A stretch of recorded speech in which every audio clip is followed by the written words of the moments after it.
conquered everything from a bird's eye view. The bird is very clever at spotting what is best. In any kind of weather, it knows how to feather its nest. They are used to live in high style, can spot the slightest trouble coming for miles. That's why I believe that it's true. It's good to look at life from a bird's eye view.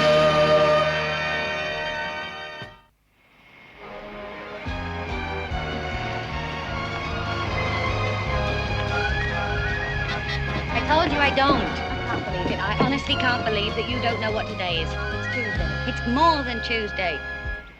It's Wednesday. No, it's exactly a year ago today we started working together. Is it? Yes, it's our anniversary. Oh, well, tonight while I'm taking my shower, I'll sing the anniversary song. Oh, yeah. Oh, Maggie, but we ought to do something special. I mean, celebrate. Have a party, something. No, I'm tired. Can't we just go out and have dinner and say whoopee and call it a night? Well, all right, but on one condition. What? You never forget this date again. Oh, Millie, message for you in the personnel office. Oh, thank you. There's a message for me. Why don't you just go on back to the apartment? Oh, that's okay, Mill. I'll wait. Well, no, there's no need. I might be quite a while. Oh, I don't mind. I'll wait. Oh, well, of course you mind. I don't. Look, Maggie, I know you well enough to know when you mind something, and you definitely mind waiting. So why don't you just go on back, eh?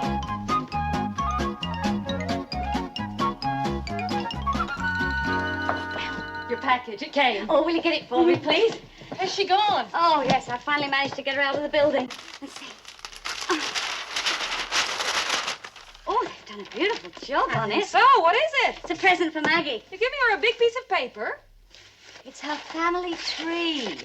Oh. Look, you see, Maggie's terribly impressed the way, you know, the British always know their family background. She said she didn't know anything about hers, so I sent over to America to have her background research. Let's have a look. There she is. Look, Margaret Ralston, daughter of Richard Ralston and Sonia Podolska of Scranton, Pennsylvania. Okay, let's see where it goes on. Hey, look, the Ralston family was originally English. Oh, well, Maggie be surprised about that. Well, and not just plain English, English nobility. Look at this. Harold Ralston, third son of the Earl of Belvedere. The Earl of Belvedere. Miss Grover, about your last flight to Stockholm. Now, according to this report, did you say the Earl of Belvedere? Yes, have you heard of him? I should say so. One of the country's most famous axe murderers. Now, according to this report... Axe murderer? Yes, axe murderer. Now, according to this report, in Stockholm... Mr. Beecham, are you sure we're talking about the same Earl of Belvedere? Well, there was only one. He had two sons, of course, who turned out to be worse than he was.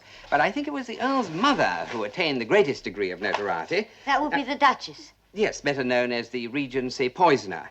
Now, according to this report, when you reported for duty in Stockholm, you were in possession of a monkey. What about his father? The monkey's father? No, the Earl, Lord Walter Belvedere. Oh, yes, the Royal Court Strangler. Yes. Frankly, Miss Grover, I'd rather discuss the Stockholm monkey. The Strangler of the Royal Court? No, the monkey of Stockholm. Oh, that. Oh, well, there was this organ grinder, you know. Why are you so interested in the Belvedere family? Oh, no reason. It just came up in conversation. It's a very common name, Belvedere. Oh, yes, and of course there were so many of them.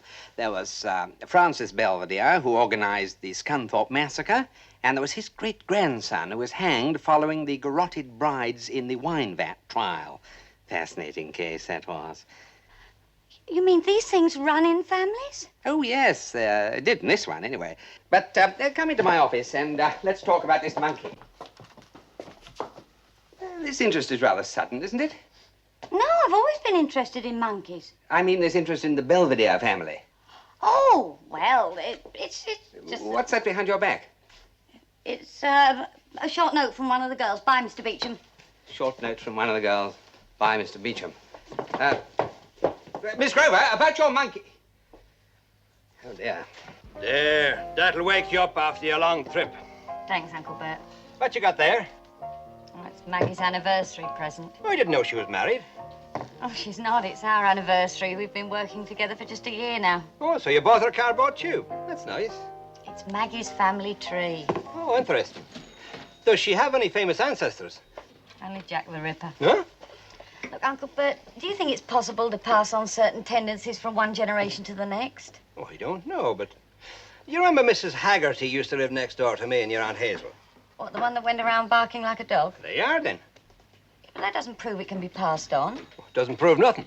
But last week, our daughter bit the postman. Oh, so it can be inherited. Oh, not Maggie. She's not the type. What type? There's nothing like that about Maggie, is there?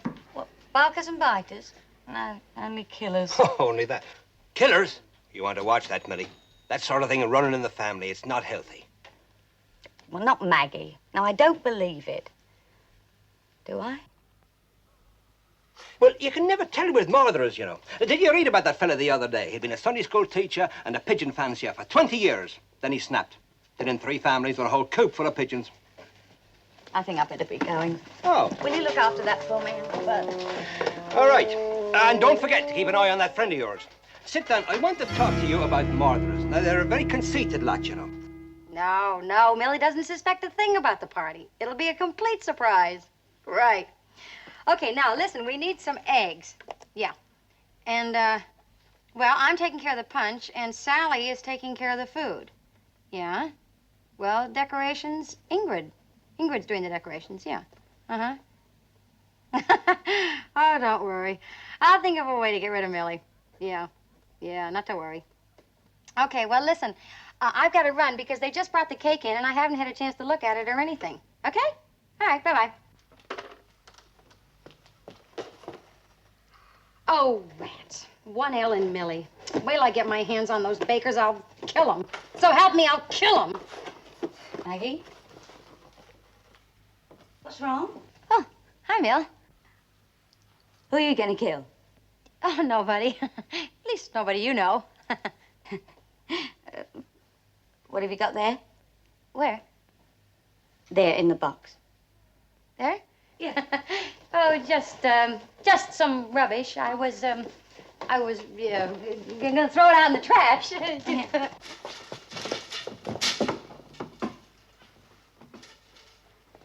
Maggie?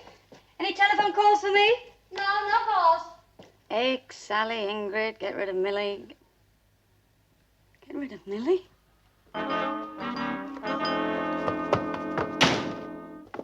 Oh, Uncle Bert, you won't believe this. I don't believe it. Well, believe what? Well, Maggie, she's writing notes to herself, and on one of them she's put... Oh, I don't even want to think about it. Oh, no, it can't be that bad. It's worse. Maggie wrote on one of the notes, get rid of Millie. It's just like that fella I was talking to you about. Just like what fella? Just like Maggie. This fella used to write notes to himself saying, poison Mrs. Mendelssohn or strangle John Doe, just in case he forgot, like. Yeah, but that's terrible. You don't think that Maggie would do... Oh, no, she wouldn't do a thing like that. Ah, but you don't know, do you? I mean, you've got to make sure. Well, how? You've got to find out more about your Maggie. Like, where did she live before you met her? Well, I know that. It was in a boarding house in Chelsea. That's an idea. I'll go and get changed. Come with me. Huh? Okay, the pate's done. I'll finish the other things later. Oh, ladies, be careful with those bottles. They represent 3 weeks of hard, sneaky work. Well, I don't feel guilty. Millie deserves the best we can steal. Besides, the passengers left them part full that had been thrown out. In my country, we say it is a sin to waste. Oh, they say that in my country, too, especially about booze. Listen, will one of you pick up some new records this afternoon? Well, the recipe calls for a bottle of whiskey. What have we got? Only 5 miniatures of whiskey. Takes 16 of these to make up a bottle. There's 4 vodka. 5 whiskeys and 4 vodkas. That gives us 9 vodskis. 2 rum. 4 creme de menthe. Oh, well, I hope the chocolate sauce covers the taste. Couldn't you find something else to put it in? Well, rich people have punch bowls. I have a used plastic container.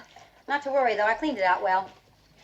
Well, why don't you two go pick up the decorations? I'll finish that later. Maggie Ralston. She lived here just over a year ago. Of course I remember her. Do you think I'm a scatterbrain? No.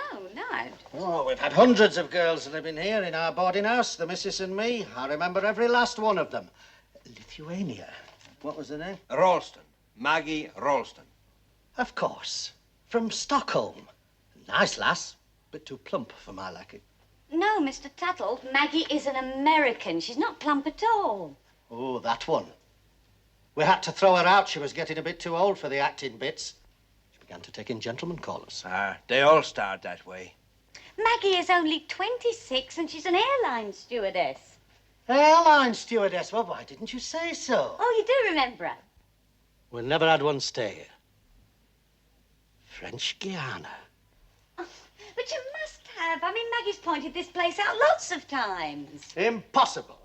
I've got a mind like a steel trap, and we've never had a stewardess in the place. Well, of course we had Fred. Well, that American. Must be a year ago. That's her. Yes, don't you remember Fred? Pretty young thing. She didn't stay long there. Oh, yes, it'll come back to me. Room to that girl from Australia. I left in such a hurry. Left in a hurry? Oh, yes, it's coming back to me now, yes. That's a pretty one. The Australian went to their room one night. We never saw her again. That's that. Psst, vanished. Well, what happened to her belongings? Your friend Maggie sent them off the next day. In a trunk. Yes, trunk. Trunk? Mozambique.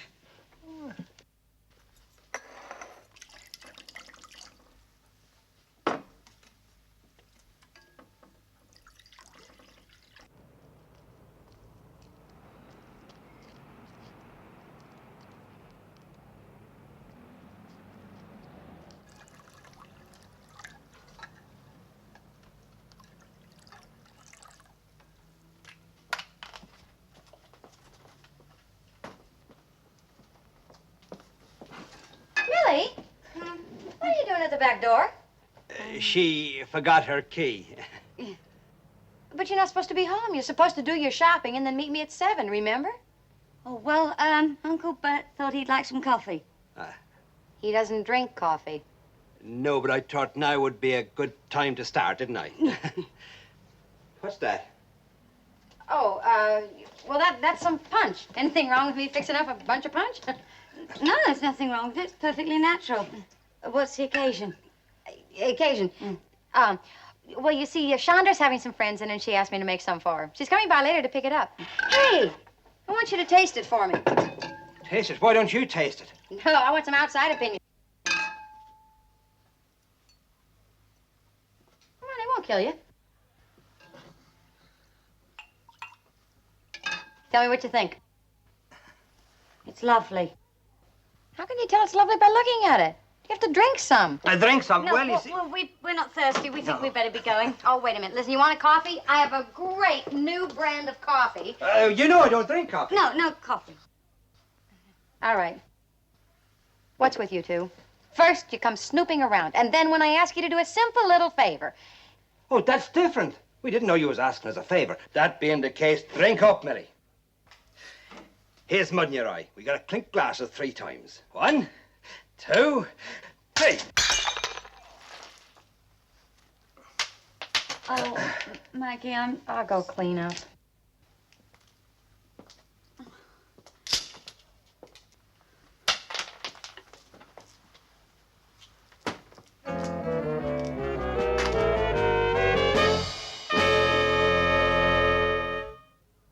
Didn't I tell you? Didn't I warn you about getting mixed up with colonials? But Maggie's my friend.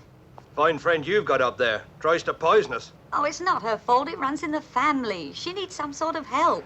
A doctor or A something. doctor cannot help unless Maggie is willing. All right, I'm going to go up and see her right now.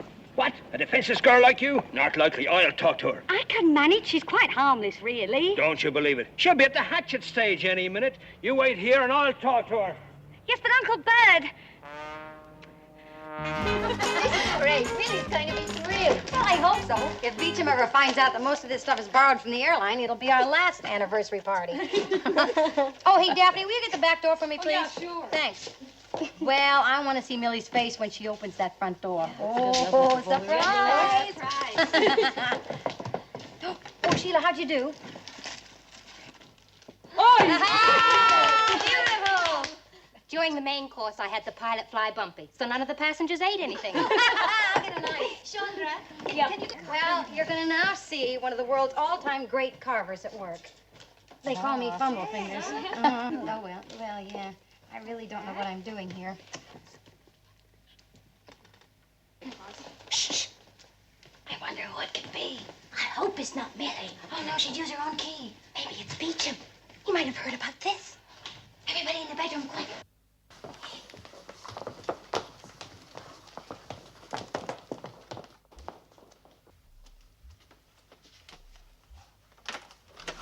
Mr. Quigley, what are you doing there? Well, I was... You were snooping, that's what. No, I just wanted to talk to you, that's all. Through the keyhole? No, I just wanted to talk to you. Invasion of privacy, that's what it was. Maggie, what are you doing with that knife? Defending myself. That's what I'm doing. I'm defending myself against prowlers. Look, Maggie, darling, listen. You don't know what you're doing. Oh, yes, I do. Out. No, not till I've had a chat. Out! All right, Maggie, I'm going honest. Okay, girls, you can come out now. You should have seen her with that carving knife. She's round a twist, all right. It's as though she were two different people. Really? Well, one Maggie's my friend and roommate, and the second Maggie hates me and tried to poison me. I think I prefer the second Maggie. It's not funny, Mr. Beecham. We need advice. And you've come to the right place.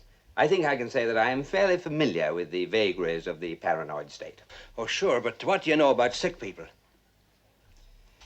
It so happens that I've recently read an article on this very subject in this month's Good Health magazine. Now, Miss Grover, it's up to you to see that Miss Ralston faces the facts. Oh, I tried that, didn't I? Nearly got my face lifted. Your niece probably has a much closer relationship with the patient. She can probably penetrate her mental fog. Oh, Maggie's got mental fog. Pull yourself together, Miss Grover. It's just an expression. Yes, but what do I have to do? Well, on no account allow her to suspect that you know. Meet her at the restaurant as you arranged, and then find some pretext on which to lure her to a quiet place, say the park. A bit lonely, isn't it? Absolute seclusion is essential. Other people will make her nervous, so find a quiet place. Well, then what do I do? Well, then you tell her that you know she is undergoing an emotional crisis. Now, the magazine stressed that absolute honesty was essential. Yes, and then what? In all probability, she'll break down and confess, a complete mental catharsis, purging herself of the guilt feelings she's been harboring. And then she'll be on the road to recovery. Oh, do you really think so? Mm-hmm. Either that, or she'll try to kill you. Well, that's terrible. Can't I do something? No, that won't be necessary. I shall be there. And if Miss Ralston does try anything peculiar, then we shall have the evidence we need to insist that she seeks professional help. Any luck? Millie, are you sure this is where you lost your earring? Well, of course I'm sure. Whenever I lose something, I always know exactly where it is. Oh, but you said you lost it hours ago. How can you be so sure that you lost it here? Well, I'm just sure. It's a little blue one.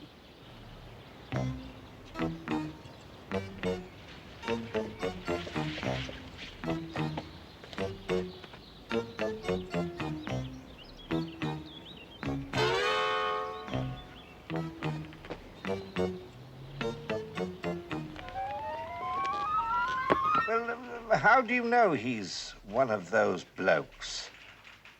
Oh, I see. He's been following two girls around. Well, don't you worry. We'll get someone out there right away. Millie, you've got to go home. Oh, come on, Maggie. It's going to be hard enough to find because it's the same color as the grass. Blue? Well, it's a sort of a grassy, greeny blue. Millie, this is ridiculous. We are not going to find your earring. I know. You know? There isn't any earring. I just made it up so I could get you out here so we could talk. We have to be on our hands and knees to have a talk. Well, it's as good a place as any. Look, Maggie, I have a problem. Oh, all right, let's hear it. Look, if you had a friend who needed psychiatric help, would you tell her? Well, yes, if she was a close friend. All right, now, she's a close friend and you know very well, and suddenly she starts behaving very strangely, you know, completely out of her mold. I see what you mean. I mean, wouldn't you feel it was your duty to help her? I sure would. Help her face the facts. For her own good. Yeah, well, that's it, right. Now, you have a friend who is behaving strangely. You want to help her so she'll get better again. Millie, don't dramatize it. I understand. You've been acting a little strange lately, this business with the dropped earrings. Me? Well, who else? You. Me? Well, who else? This is ridiculous. Well, nothing's quite as ridiculous as trying to feed your best friend with cleaning fluid. Cleaning fluid? I saw it in the kitchen, cleaning fluid. That was punch. You mean it wasn't poison? Oh, Millie. Get off! I could kill you. Oh, no. There he goes. Let's go. Miss Wilson! Miss Wilson, we can't understand it. It's all right. Together. Out of the way. Leave me alone. These employees of mine, they work for me for the airline. They're here. Please! Now, madam, was this the man you saw lurking in the park? Well, to tell you the truth, he does look a little bit different. But you know how the face changes when the mood is on. Well, you have got yourselves into a fix. There he is, that's him. There's your prowler. Arrest that man. Hang on. Arrest what, man? Oh, no, he was just following me and I'm his niece. There's nothing against the law in that. I didn't do nothing. Maybe not, but you would one day in the future. You're the type. I'm a good judge of character, you know. Oh? And he's the criminal type. Lock him up! Lock him up! Madam, there is no reason to lock him up.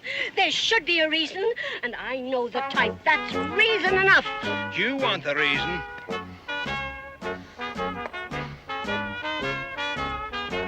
I'm under arrest.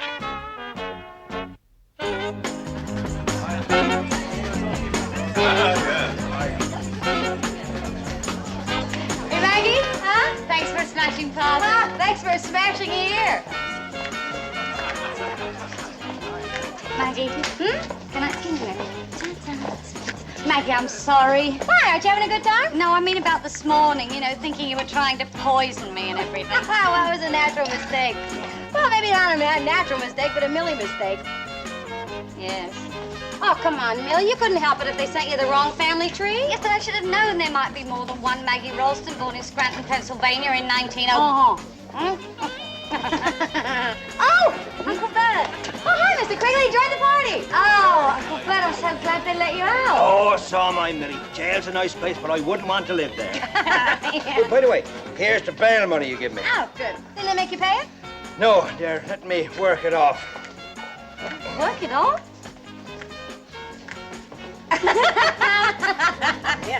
Never mind.